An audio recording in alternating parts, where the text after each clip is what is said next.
நண்பர்களுக்கு வணக்கம். நிறைய ஒரு பாலம் தெரியுது பார்த்தீங்களா? அது வந்து மீஞ்சூர் அவுட்டர் ரிங் ரோடுன்னு சொல்லுவாங்க.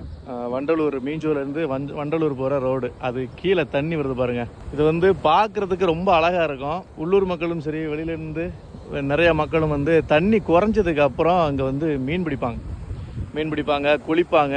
ஒரு செக்டா மாதிரி இருக்கும், குளிப்பாங்க. 1800களில் இருந்து இந்த இடம் வந்து பழக்கத்தில் இருக்குது. இதுதான் தமிழ்நாடு அரசு சார்பாக வைக்கப்பட்டிருக்கிற போர்டு. ஆழம் மிகுந்த அபாயகரமான பகுதி என்பதனால் பொதுமக்கள் ஆற்றில் இறங்க குளிக்க தடை செய்யப்பட்டுள்ளது. இந்த கரைகளை பார்த்தீங்கன்னா, இந்த கரைகளை மேம்படுத்துறது கட்டப்பட்ட கற்கள் வந்து ரொம்ப வித்தியாசமாக இருக்கும். அது அப்படியே காட்டுறோம் பாருங்க. கற்களை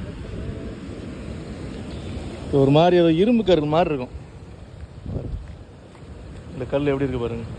இந்த கல்லுலாம் இரும்பு கல் மாதிரி இருக்கும். அந்த அளவுக்கு தண்ணி வந்து அரிக்காத அளவுக்கு இதை வந்து இந்த கரைகளை மேம்படுத்திருக்காங்க. இப்போ எந்தெந்த வருஷத்துல வந்து எவ்வளோ இருந்துன்னு போட்டிருக்காங்க. 1874 தான் கணக்கெடுத்துருக்காங்க. அதுக்கு முன்னாடியிலேருந்து இந்த அணை வந்து பயன்பாட்டில் இருக்குது. 1874 எவ்வளோ இருந்துச்சு, 1893 எவ்வளோ இருந்துச்சு, 1966 வரைக்குமே இங்கே வந்து போர்டு இருக்குது. 1874 ஆரம்பித்து 1966 வரைக்கும் போர்டு இருக்குது. ஃப்ளட்டு லெவலை மட்டும் பாருங்கள். சவுண்டே மிரட்டி விடுதா.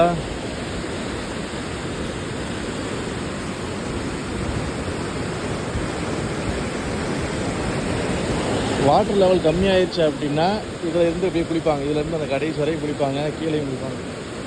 எவ்வளோ ஃபாஸ்ட்டாக அங்கே உழுது பாருங்கள். அங்கே பாருங்கள் எவ்வளோ ஃபாஸ்ட்டாக உழுது பாருங்கள்.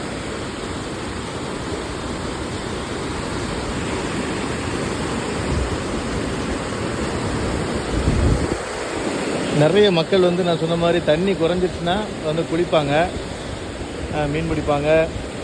என்ன அந்த இடங்கள் அங்கே நிற்கிறாங்க இல்லையா, அங்கே ஒரு 3 பேர் நிற்கிறாங்க இல்லையா, 3-4 பேர். அங்கே வந்து பஜ்ஜி கடை, சாப்பாடு கடைகள்லாம் அங்கே வந்துடும். நிறைய பேர் இங்கே வந்து குடும்பத்தோடு வந்து சமைச்சு சாப்பிட்டுட்டு போவாங்க. அதெல்லாம் பிரச்சனையே கிடையாது. ஆனால் யாராவது சரக்கு போட்டுட்டு இல்லை சரக்கை வாங்கிட்டு இங்கே வந்து குளிச்சிங்க அப்படின்னா உங்களுக்கு மிகப்பெரிய ஆபத்தாக மாறிடும். ஏன்னா வழுக்கும், நிதானம் இல்லாமல் நீங்கள் வந்து தண்ணி எங்கே கடலுக்கு போதோ அங்கே போய் நீங்கள் கடலில் போய் சேர வேண்டியதான். குடிச்சிட்டு மட்டும் இந்த இடத்துக்கு வரணும்னு நினைக்கிறாதீங்க. வந்து இயற்கையை அனுபவிச்சுட்டு வேணால் போகலாம். கடலில் அலை அடித்த மாதிரி அடிக்குது.